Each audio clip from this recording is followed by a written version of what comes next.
இல்லைங்க, எங்க போனாலும் யாரும் என்ன பாக்குற மாதிரியே இருக்கு. தனியா வெளியே போறதுக்கே பயமா இருக்கு. அந்த வண்டி, அந்த பைக்கோட சவுண்டு கேட்டாலே என் கை கால்லாம் நடுங்குது.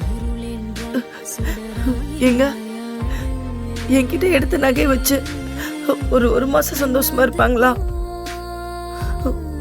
ஆனா அந்த குடும்பம் எவ்வளவு பாதிக்கும்னு அவங்க யோசிக்க மாட்டாங்களா? அவங்களுக்கு தெரிஞ்சாலும் எந்த யூஸும் இல்லை. இதெல்லாம் அவனுங்களுக்கு ஒரு போதை. சரி விடு, நீ இதை பற்றி யோசிச்சுக்கிட்டே இருந்தா அதுலேருந்து வெளியே வர முடியாது. இந்தா தண்ணி குடி.